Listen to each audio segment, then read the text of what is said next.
আপোনাৰ শৰীৰ হওক বা পৃথিৱীখন বা ব্ৰহ্মাণ্ডখন অথবা গোটেই সৃষ্টিখনেই হৈছে পঞ্চমহাভূতৰ খেলা। এই মহাভূত 5 প্ৰকাৰৰ। ভূতেশ্বৰ হিচাপে শিৱৰ অংক হ'ল 5। আমি 5টা ধ্বনিৰ এক শ্ৰেষ্ঠ বিন্যাস ঘটালোঁ। এইকেইটা কোৱা হয় পঞ্চাক্ষৰ, 5টা আখৰ, আৰু এইটোক মহামন্ত্ৰ বুলিও কোৱা হয়।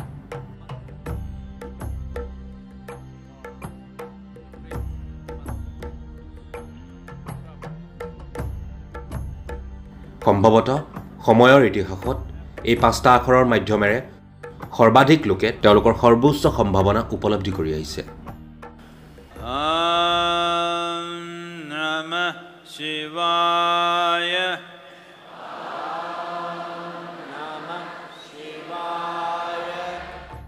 এইটো মাত্ৰ 5টা আখৰৰ এক অসাধাৰণ আৰু প্ৰচণ্ড বিন্যাস, যি অদ্ভুত ধৰণে কাৰ্য কৰে।